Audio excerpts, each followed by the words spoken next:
سلام، من امیر پورمندم و این قسمت 7 از ایستگاه هوش مصنوعی.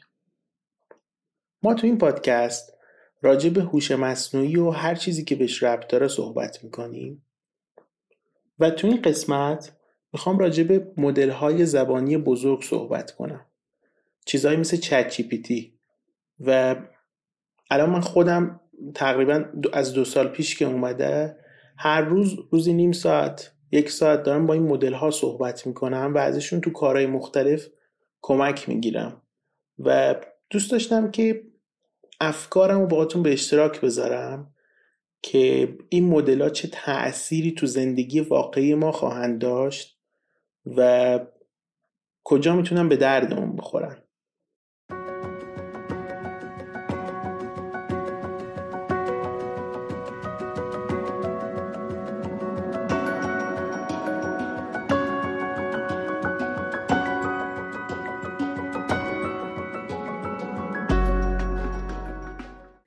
قبل از اینکه بحث اصلیمو شروع کنم دوست داشتم که راجع به 2 نکته صحبت کنم. اول اینکه الان هوش مصنوعی رو شما نگاه کنید، خب واژش از تقریبا 1960 کلمش به وجود اومده و چند ده هست که محققا دارن روش کار میکنن، ریسرچ انجام میدن و به طور خاص نگاه کنید تو 10 سال گذشته که حالا دیپ لرنینگ رواج پیدا کرده، شاید اشتباه نباشه که بگیم هر روز یه پیپر جدید اومده، یه آرکیتکچر جدید اومده و یه نفر اومده گفته که اوکی من مثلا فلان مدل رو دادم که تو فلان کاربرد خاص به درد میخوره. ولی اینها تا حالا به درد استفاده عموم نمیخورد. یعنی حتی خود منم میخواستم از اینا استفاده کنم، یا یه کسی که فعال تو زمینه هوش مصنوعی میگفت که اوکی استفاده ای نداره برام. بیشتر استفاده این مدل ها اینجوری بود که یه شرکت بزرگی یه محصولی داره، مثلا فرض کن یوتیوب میخواد به افراد با توجه به سلایقشون ویدیو نشون بده. یوتیوب میاد یه سری دیتا ساینتیست استخدام میکنه، میگه که اوکی شما یه مدلی برای ما درست کن که پیشنهاد دهنده باشه با توجه به یوزر. یا مثلا گوگل میاد یه سیستم درست میکنه، سیستم پیج رنکینگ که خب مبتنی هم هست برای هوش مصنوعی و من غیر مستقیم دارم از هوش مصنوعی استفاده میکنم، ولی به طور مستقیم با این هوش مصنوعی تعامل ندارم. و خب بعد از سالها الان شاید اولین باره که داریم مستقیما با این مدل ها تعامل میکنیم. یعنی من ورودی رو بهش میدم، تکست بهش میدم یا تصویر بهش میدم، بعد باش صحبت میکنم که به نظر این تصویر چیه، راجع به چه مفهومیه، یا راجع به یه سری مطالب ازش سوال میپرسم، اونم سوال منو میفهمه و جواب میده. و خب ما تا حالا هم چیزی نداشتیم. معمولا اگر کاربردی هم بوده خیلی محدود بوده و الان خیلی کاربرد جنرال تر شده به اندازه ای که ما داریم صحبتشو میشنویم که الان همه سیستم عاملا میخوان که یه دست یاره تکس هم داشته باشن تو سیستم عامل. یعنی مایکروسافت که اضافهش کرده، داخل گیت هاب اضافه شده، میگن که اپل قرار اضافه کنه و به نظر میاد که هم میخوان اضافه کنن و داشته باشن داخل سیستم عامل. این نکته اولم بود که خب خلاصه این که فکر میکنم جنراتیو AI یا هوش مصنوعی تولید کننده اولین جاییه که داریم واقعا کاربرد هوش مصنوعی رو میبینیم. نکته دومی که دوست داشتم راجبش صحبت کنم این که این مدل های زبانی بزرگ اومدن که بمونن و حالا بخوایم انگلیسیشو بگیم میشه Large Language Model ها یا LLM ها که من تا آخر قسمت دیگه مخفف میکنم، کلا میگم LLM. هر جا گفتم LLM شما بدونید که دارم راجع به مدل های زبانی بزرگ صحبت میکنم و نمیگم چت جی پی تی اومده که بمونه، میگم مدل های زبانی بزرگ اومدن که بمونن. چت جی پی تی محصول مال شرکت اوپن ای آی که خب ممکنه توسط رقبا از بازار به در بره.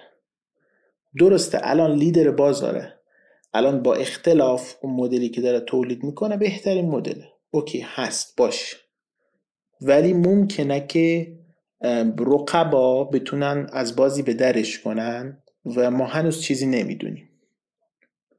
ولی چیزی که میدونیم اینه که تو این 2 سالی که این مدل اومده خیلی به طرز قابل توجهی این مدل ها پیشرفت کردن. هزینه استفاده ما ازشون به شدت کمتر شده. دقت کنید این فضایی که توش هستن فضای رقابتیه. یعنی اینجوریه که چت جی پی تی میاد میگه که من قیمتا رو مثلا 1/2 کردم. شرکت انتروپیک که شرکت دیگه است که اونم یه محصولی داره به نام کلاد، اونم یه LLM دیگه است که خیلی خوب کار میکنه، اون میاد میگه که اوکی شما نصف کردی قیمتا رو، من 1/3 میکنم. و نگاه میکنیم هزینه استفاده از این مدل ها تو 2-3 سال اخیر خیلی کم شده و حتی شرکت بزرگ اومدن سرمایه گذاری کردن دیگه. مثلا متا اومد وارد این بازی شد و متا گفت که شما قیمتاتون رو کم میکنید، من میام چند 100,000 تا جی پی یو میخرم، میرم خودم مدل ترین میکنم، بعد مجانی میذارم تو اینترنت. و به خاطر همینه میگم این فضا به شدت رقابتیه و نمیشه فهمید چه اتفاقی میخواد بیفته. چیزی که هست اینه که همه اینا به نفع ماست دیگه. هرچی این مدل ها جلوتر میره سرعتشون داره بهتر میشه، زودتر جواب میدن و مدل های اوپن سورس هم خب دارم هی بیشتر میان که اصلا مفصل یه قسمت میخوام راجع بهشون صحبت کنم. از بحث اصلیم خارج نشم، داشتم میگفتم که این LLM ها اومدن که بمونن و یادم نمیره 2 سال پیش بود بعد از اینکه در واقع چت جی پی تی اومد تو meta.stack overflow یه بحثی راجع به این چت جی پی تی شکل گرفت. متا استک اوورفلو جاییه که راجع به سیاست های کلی محتوا تو استک اوورفلو صحبت میشه و اونجا گفتن که یکی از مدیران گفته بود که شما حالا ما تصمیمی که ما گرفتیم اینه که شما حق نداری از محتوایی که LLM تولید کرده، به طور خاص محتوایی که چت جی پی تی تولید کرده، برای کامنت گذاشتن و اینا استفاده کنی. ما اگر بفهمیم که استفاده کردی خودتو کامنت تو پاک میکنیم و اکانت تو هم ممکنه که بند کنیم. و خب استک اوورفلو رو همه میشناسن، به عنوان کسایی که برنامه نویس هستن قطعا میشناسن و این فضا هست برای سوال و جواب برنامه نویسی و اینطوریه که یعنی شما هر سال جوابی تو اینترنت داشته باشید راجع به برنامه نویسی احتمالاً اولین جایی که بهش چک میکنید استک اوورفلوه. یه فروم انگلیسی هست که خیلی هم کاربرد داره، بسیار هم سایت خوبیه و اصلا انقدر سایتش معروفه که خیلی از کارفرما وقتی میخوان استخدام کنن یه برنامه نویسو نگاه میکنن که استک اوورفلوش مثلا چقدر امتیاز داره، یا لینکدین یا گیت هاب طرف چقدر مثلا کانتریبیوشن تو گیت هاب داشته. اینقدر فضای مهمیه استک اوورفلو. ولی با همه اهمیتی که داشت استک اوورفلو بعد از چت جی پی تی نمودارش رو نگاه کن روز به روز کاهش داشته استفادهش به طرز ملموسی. بعد اونا هم که اینو دیدن طولی نکشید که همین چند ماه پیش بود استک اوورفلو بهم پیام داد، ایمیل داد، گفت که آقا ما سیستم در واقع سوال جواب با هوش مصنوعی برات گذاشتیم، اسیستنت چت برات گذاشتیم، که میتونی ازش سوالات برنامه نویسی بپرسی. اگه دوست داشتی بیا تو سایتمون، این فلان قسمت آزمایشی، بیا از اینجا استفاده کن. و من اینطوری بودم که خب این الان یه شرکت تکنولوژی بزرگ بود، نسبتا بزرگ بود، حالا در حد $1,000,000,000 بود که نتونست در مقابل این LLM وایسه. و این به نظر از اون چیزاییه که اومده که بمونه و شرکت ها باید انتخاب کنن که حالا این تو ابزاری که دارن، تو چیزایی که دارن به دردشون میخوره یا نه.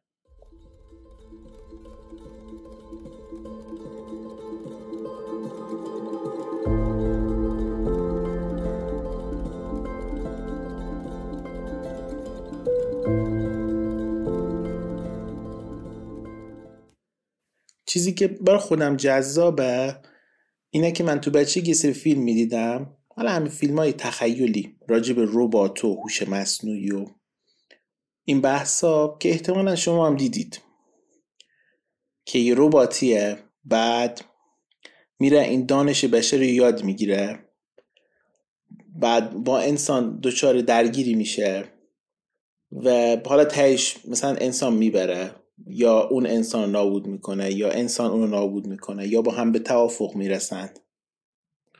و خب الان بخش اول این فیلم علمی تخیلی تا حدودی به واقعیت پیوسته.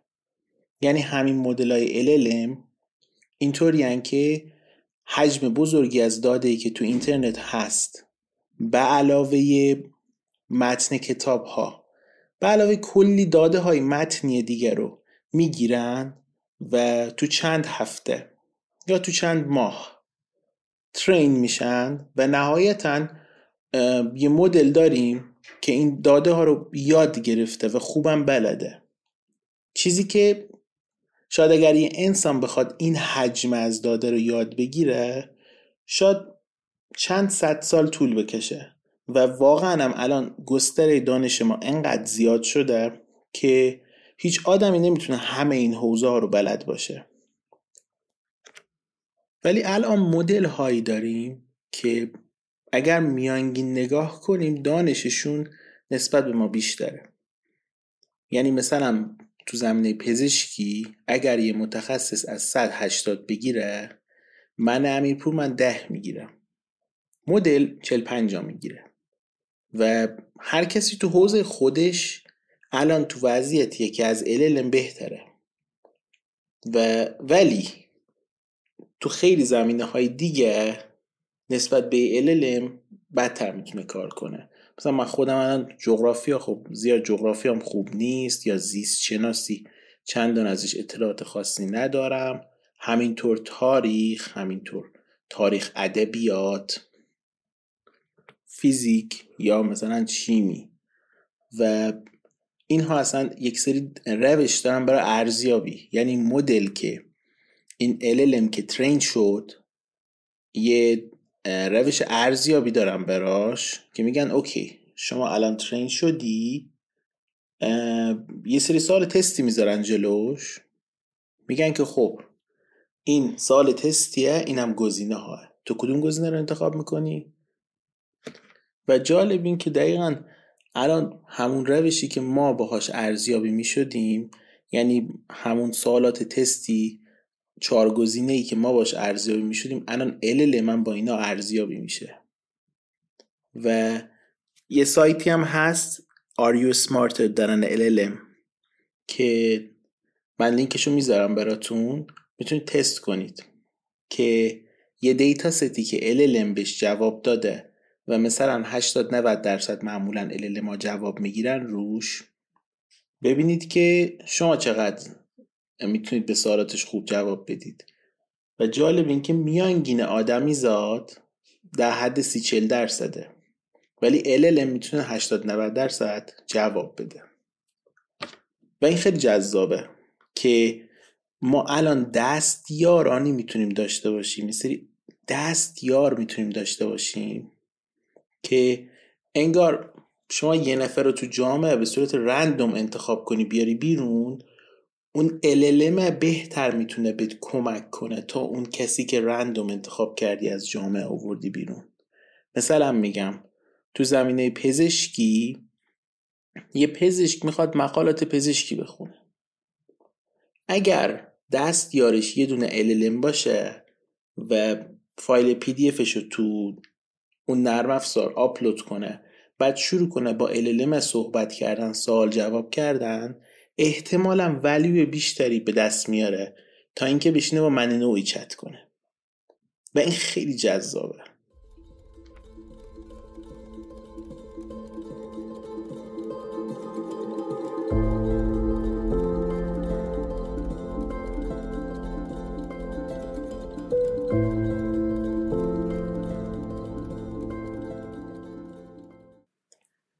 حالا بیاید با همین روزایی که براتون خوندم چند تا از کاربردهایی که این LLM ها داره رو بررسی کنیم. من کاربردها رو 2 دسته تقسیم کردم. یه دسته کاربردهای شخصی که برای یه شخص کاربرد داره، من و شما، و یه دستم کاربردهای بیزنسی که بیزنس میتونه از اینها استفاده کنه و محصول تولید کنه. برای کاربرد شخصی من به شخص میرم با مدل کد میزنم. خیلی جا سوال برنامه نویسی دارم، ازش میپرسم چرا کدی که میتونه LLM برام بزنه رو من بنویسم. او این کارو بکنه، منم نظارت میکنم، منم کدو میبینم و جایی که لازم باشه تغییرش میدم. به جای اون به مسائل مهمتر میپردازم. اصلا کارم سریعتر میشه. یعنی به نظرم یه LLM به تنهایی نمیتونه جای کسی رو بگیره، ولی یه آدمی که بلد باشه از این LLM استفاده کنه برای اینکه بهره وریشو بهتر کنه، چرا؟ ممکنه بتونه جای 2 نفر رو بگیره و احتمالاً این اتفاق میفته و بازار رقابتی تر میشه. بس کاربردهای دیگه هم داره. میشه به کد نظر بده. مثلا من کدمو براش بفرستم، بگم آقا نظر بده، جایی که ایراد داره برام اصلاح کن. اگر زبان مطالعه میکنید، رایتینگ زبان نوشتید، یه مطلبی رو نوشتید، یه متنی رو نوشتید، بهش بدید، بگید خب کجاها غلط املایی داره، کجاها غلط مفهومی داره، کجا میتونم اصلا ساختار نگارشم رو بهتر کنم، ساختار اون رایتینگی که نوشتم رو بهتر کنم. این کاریه که خب یه معلم زبانم، یه متخصص زبانم انجام میده، ولی اینم تا حدی میتونه خوب جواب بده. یا مثلا فرض کنید یه معلم میخواد 10 سال مفهومی از یه بخشی از کتاب طراحی کنه. میتونه متن کتاب رو بده به LLM، بگه 10 سال مفهوم برام در بیار و انصافا هم سوالات قشنگی در میاره، چون زبانو خوب درک کرده. یعنی باش صحبت کنید متوجه میشید که به درستی میتونه از کلمات استفاده کنه، جملاتش، فعل و فاعلاش با هم میخونه، از خیلی از ما بهتر صحبت میکنه. و جالب این که حالا معلم میتونه با LLM سوال طرح کنه و دانش آموزم میتونه از LLM استفاده کنه برای جواب دادن. و چرا اصلا نباید بتونه؟ چه ارزشی داره که صرفا یه مشتی مطالبی به درد بخوره تو مدرسه حفظ کنیم که بعدش هم قرار نیست به درد بخوره؟ این مطالب وقتی ارزش داره که پیوستگی داشته باشن و آدم یه درسی رو ازش یاد بگیره، وگرنه صرفا حفظ کردنه اینکه فلان پادشاه چه سالی مرد یا اینکه چه دلایلی وجود داشت برای شکست، که خب ارزشی نداره. یا اینکه خیلی وقتا آدم میخواد دیکالا تو دیجیکالا بخره. فرض کنید که خب حوصله نداریم دیگه، 1000 تا کامنت داره، 2 ساعت طول میکشه این نظراتو بخونیم ببینیم مثلا چی هست.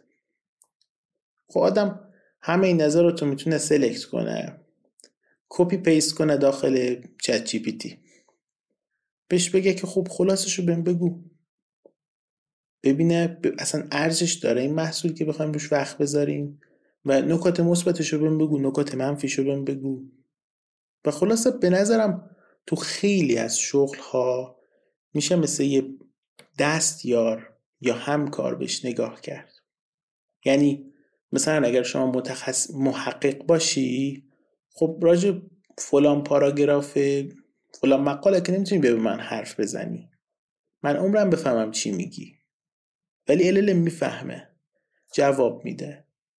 علتش هم اینه که خیلی از اینها رو تو داده آموزشش دیده و حتی ندیده باشم شما وقتی اون PDF رو براش آپلود میکنی، PDF مقاله رو براش آپلود میکنی، قاعدتا اینها رو میبینه، میتونه خلاصه کنه، میتونه مزایاشو بگه، معایب این پیپر رو بگه، یه سری نکات مهمش رو استخراج کنه.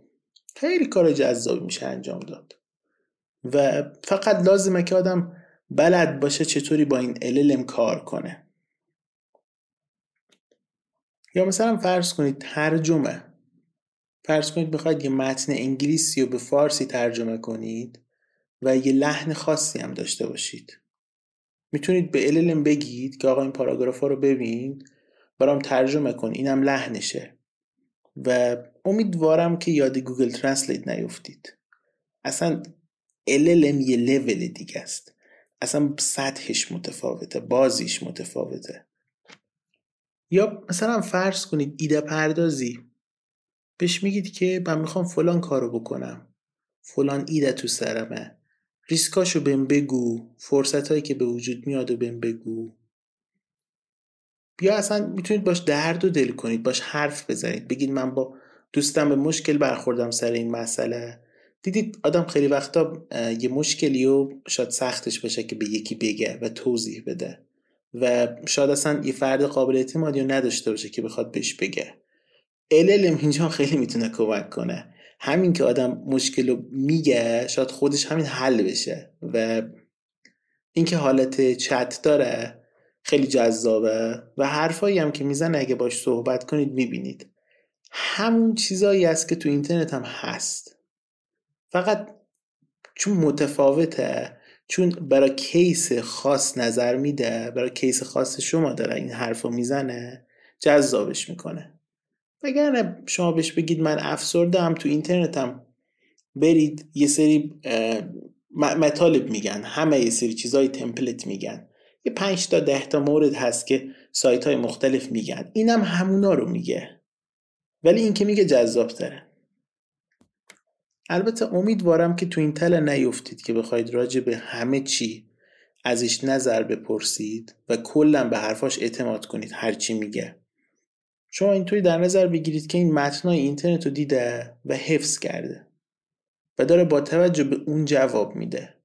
یعنی خیلی وقتا پرتکرارترین چیزی که دیده رو جواب میده. خیلی وقتا اون جوابی که میده رو اگه نگاه کنید، واقعا مثلا یه کدی مینویسه، حالا تو کد نویسی چون خیلی اینا قوی هن، کد نویسی رو زیاد مثال میزنم، اون کدی که مینویسه رو برید نگاه کنید، میبینید که عملا از یه مثلا گیت هاب یه جا دیده عیناً کپی کرده و اینطور نیست که همیشه اون جواب هایی که میده قابل اعتماد باشه. شاید لفظ ماشین زبان یه آماری براش لفظ دقیقی باشه که اون چیزی رو خروجی میده که پرتکرار تره. یعنی ازش بپرسید که آقا سهم بورسی بهم پیشنهاد بده، قطعا بهتون پیشنهاد میده، ولی پیشنهادش رو نگاه کنید همون چیزیه که یه سری آدم تو سایت های مختلف نوشتن، اونم همین ها رو دیده و از همونجا یاد گرفته. قرار نیست که حالا تحلیل آماری انجام بده و تکنیکال و فاندامنتال و بررسی کنه و نظر تخصصی بده و نه. حتی این مدل ها به اینترنت هم دسترسی ندارن و تحلیلی که ارائه میدن مال اون زمانی هست که ترین شدن و داده هاشون مال اون زمان بوده. اینو فقط میخواستم بهش اشاره کنم و حالا توی قسمت جداگونه راجع به محدودیت های مدل زبانی خیلی مفصل صحبت میکنیم.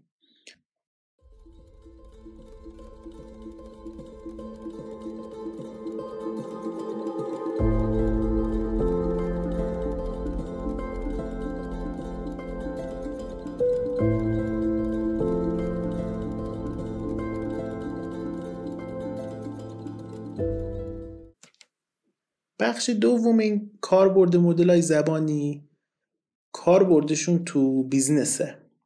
که کاربردهای شخصی حالا نیاز به چندان انتگرالگیری خاصی نداشت. شما فایل PDF رو آپلود میکنید، با مدل صحبت میکنید، چت میکنید، جوابتون رو میگیرید، میرید دنبال کارتون. ولی کاربردهای بیزنسی نسبتاً پیچیده تره و من فعلا چند تا کاربرد به ذهنم میرسه که خواستم بگم. یکیش استفاده مستقیمه. فرض کنید همون کامنت های دیجیکالا رو که گفتم، این دفعه خود دیجیکالا میتونه بیاد یه محصول ارائه بده که هر کالایی که تعداد کامنتاش از فلان مقدار بیشتر شد بیاد کامنت ها خلاصه بشه و خلاصه کامنت ها مشتری ارائه بشه و این دفعه بالاش هم میتونه بنویسه که این خلاصه با هوش مصنوعی تولید شده است و هیچ ارزشی ندارد، ولی به نظرم خیلی مفیده. حتی میتونه تحلیل انجام بده. یعنی فرض کنید تو فلان سایت راجع به فلان سهام بورسی یه سری کامنت وجود داره، میشه بررسی کرد که چند درصد مثبته، چند درصد منفیه، کامنت ها چند دسته میشن، بعد هر دسته ای راجع به چه موضوعی صحبت میکنه، اصلا مردم از چیه این سهم ناراضی‌اند، کجاها شکایت دارن. فرض کنید از همین سوال جوابا میشه صفحه FAQ سایت رو درست کرد. از همین سوالایی که مردم پرسیدن و جوابایی که داده شده میشه FAQ درست کرد به صورت کاملا اتوماتیک. بره کامنت ها رو در بیاره، بده به LLM، بهش بگه آقا مردم چه سوالاتی دارن، شناسایی همین FAQ چقدر ارزشمنده. یا مثلا ترکیبش با سیستم های دیگه میتونه جذاب بشه. مثلا فرض کنید ویدیو یوتیوب بهش بدی، بعد با سیستم های تبدیل صوت به متن بیاد متنش رو ازش خروجی بگیری، بعد متن رو بدی به LLM، یا آقا توی پاراگراف بگو خلاصه این چیه. مثلا اخبار رو مثلا یه سایتی داشته باشه که اتوماتیک طرف خودش اخبار رو خلاصه کنه و واقعا اخبارم اینجوریه که تو یه خط هم میشه خلاصه کرد و چندان اینطور نیست که بخواد پیچیده باشه. یا میشه رو ضعف های LLM ها کار کرد و خیلی از کسب و کارها اومدن رو این ضعف ها کار دست گذاشتن و گفتن اوکی الان بریم این ضعف رو برداریم بهبود بدیم و باشه محصول بدیم. مثلا فرض کنید پرپلکسیتی یک سایتیه که گفته آقا اوکی الان شما سوال میپرسی تو موتور جستجو، سوالو که میپرسی اولا که نمیتونی سوال بپرسی، باید سوالتو تبدیل کنی به کلمات کلیدی. بعد میری مثلا 3 تا سایت اولش که تبلیغه، سایت های دیگه رو 3 تا 4 تاشو باز میکنی، حالا بخونی تبلیغا رو رد شی ببینی اصلا به سوال تو جواب داده یا نداده. میشه یه چیز دیگه بهش فکر کرد. میشه API گوگل رو کال کرد، بعد اون سایت ها رو خزش کرد، کرال کرد، اطلاعات همشون رو بدی به LLM، میگی آقا من سوالم اینه، شما جواب سوال منو بده و خودش طرف میره میگرده با توجه به این سایت ها جواب سوالو میده و اصلا یک کسب و کار شکل گرفته برای همین و خود بینگ هم اینو اضافه کرده. خیلی چالش هم به وجود میاد اگه بهش فکر کنید. اینجوریه که اگر اینجور مدل سرچ کردن رواج پیدا کنه که اصلا بعید نیست، خیلی از سایت ها درآمدشون صرفا رو تبلیغاتیه که ارائه میدن و خب اصلا با این سیستم خیلی دچار تغییر میشه سیستم درآمدی و واقعا دچار چالش میشن. یکی از ضعف‌های دیگه ای که داره اینه که اطلاعاتش مستند نیست یا دقیقاً اون چیزی نیست که ما میخوایم. یا فرض کنید مثلا من گفتم تو زمینه پزشکی خب خیلی اطلاعات داره، تو زمینه پزشکی خیلی میدونه، ولی خب آخرین مقالات روز پزشکی که قاعدتا نخونده یا وقتی میخواد حرف بزنه هیچ وقت ارجاع نمیده بگه بر اساس فلان کتاب من دارم این حرفو میزنم. نه، میشه یه کاری که کرد اینه که با اینها ترکیبش کرد. یعنی فرض کنید یه جراح قلب یه بیمار نادر میاد جلوش، یه مثلا یه مریض نادر داره، بعد این میخواد نظر بده. قاعدتا اگر کتابش یادش نمونده باشه باید بره ببینه که خب الان کتابای مرجع چی میگن راجع به این حوزه، یا مقالاتی که جدیدن اومده چیه، بره این مقالاتو بررسی کنه، ببینه داستانش چیه، اصلا کدوماش مرتبط هست نیست، به درد این میخوره نمیخوره. خیلی راحت تر میتونه اینجا علائم بالینی بیمار و اطلاعات بیمار رو بده به LLM. بعد LLM بهش جواب میده، میگه آقا با توجه به فلان کتاب پزشکی، فلان کتاب رفرنس پزشکی مثلا هاریسون، تو این پاراگرافش این درمان تجویز میشه و این دوتا مقاله هم که قبلا اومدن امسال روش کار کردن اینو پیشنهاد دادن که انجام بدیم. این چقدر ارزشمنده برای پزشک. پزشک میگه خب من باید میرفتم این کتاب رو میخوندم ببینم دقیقا کجاشه و اصلا مرتبط هست نیست. LLM چون توانایی درک داره، چون خیلی از اصطلاحات پزشکی رو میدونه، اینجا میتونه به عنوان دست یا خیلی کاربرد خوبی داشته باشه. یا مثلا فرض کنید طرف میتونه یه سیستم LLM راه بندازه که به مشتری کمک کنه تو هنگام خرید تجربه بهتری داشته باشه. یعنی طرف میره، مثل الان ما فروشگاه فیزیکی که میریم، خب میریم از طرف میپرسیم که مثلا من اینو میخوام، فروشنده صحبت میکنه، بعد پیشنهاد میده، حرف میزنیم از این چیزا. خب این تجربه میتونه تو سایت های خریدم وجود داشته باشه که طرف با یه LLM چت کنه، بعد که چت کرد LLM بهش پیشنهاد بده با توجه به کالاهایی که تو سایت هست که مثلا شما این کالا برات مناسبه با توجه به شرایطی که شما داری.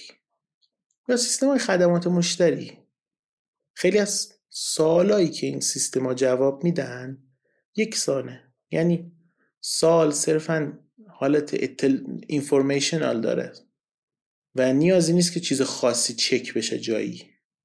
میشه یه سری سیستم ها راه انداخت با LLM که دقیقا وقتی مشتری سوال میپرسه برن سوالای مرتبط با این موضوع چک بشه، بعد یه سیستم چت بات باشه آنن جواب مشتری رو بده.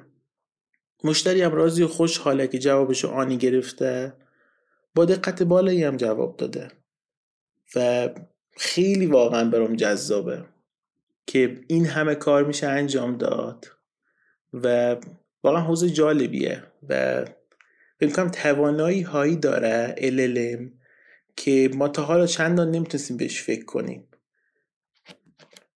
تا الان خیلی حرف زدم ولی یه مثال دیگه به ذهنم اومد که دوست داشتم بگم. فرض کنید که مثلا 2 شخصیت هستن یا 3 یا هرچی که راجع به یه موضوعی نظری دادن، راجع به هرچی، بعد میخواید ببینید که نظر اینها چه تفاوتایی با هم داشته. میتونید اینو بدید به LLM، مثلا اون حرفایی که داشتن و بعد به LLM بگیم که اوکی شما تحلیل کن، بگو که کجاها با هم حرفاشون تفاوت داشته و کجا شباهت داشته. و جالبه که LLM میتونه همچین خروجی هایی بده که بگه اوکی مثلا از این 3 نفر این 2 اینجا حرفاشون به هم شبیه بود تو این زمینه خاص، اینم استدلالاشون بود و این 2 هم حرفاشون تو اینجا با هم شبیه بود یا اختلاف داشت یا هرچی. و اینو مثلا میتونه از 10 صفحه کتاب در بیاره، از 100 صفحه کتاب در بیاره و این خیلی جذاب میشه. وگرنه اگه میخواست تحلیلی که در میاره از یه خط پاراگراف باشه که اون خیلی جذاب نبود. ولی اینکه میتونن LLM ها متن های بزرگی رو بخونن و از کلش تحلیل در بیارن، خلاصه کنن، این خیلی داره کاربردهای جذابی پیدا میکنه و چیزی که باعث میشه به آینده این حوزه امیدوار باشم اینه که میبینم نسبت به روز اولی که این LLM ها اومدن نسبت به 2 سال پیش ما خیلی پیشرفت قابل توجهی داشتیم. و اینطور که علما میگن، حالا علمای هوش مصنوعی، اصلا بعید نیست که تو چند سال آینده هم این حوزه همینجور نمایی داشته باشه، رشد کنه. و یه آقای مصطفی سلیمانی حرف قشنگی میزنه، میگه که امکانش هست که ما تا چند سال دیگه هر کسی برای خودش یه دستیار داشته باشه، یه دستیار پزشک داشته باشیم، یه دستیار معلم داشته باشیم، یه دستیار وکیل داشته باشیم و هر کسی تو گوشش یه دستیار داشته باشه که بتونه باش چت کنه و صحبت کنه و یه سری از کاراشو با کمک اون انجام بده و شاید زندگی دیگه بسیار متفاوت بشه از چیزی که داریم الان زندگی میکنیم. امیدوارم که حرفایی که زدم به دردتون خورده باشه و لذت برده باشید، همونطور که من لذت بردم. خدا نگهدار.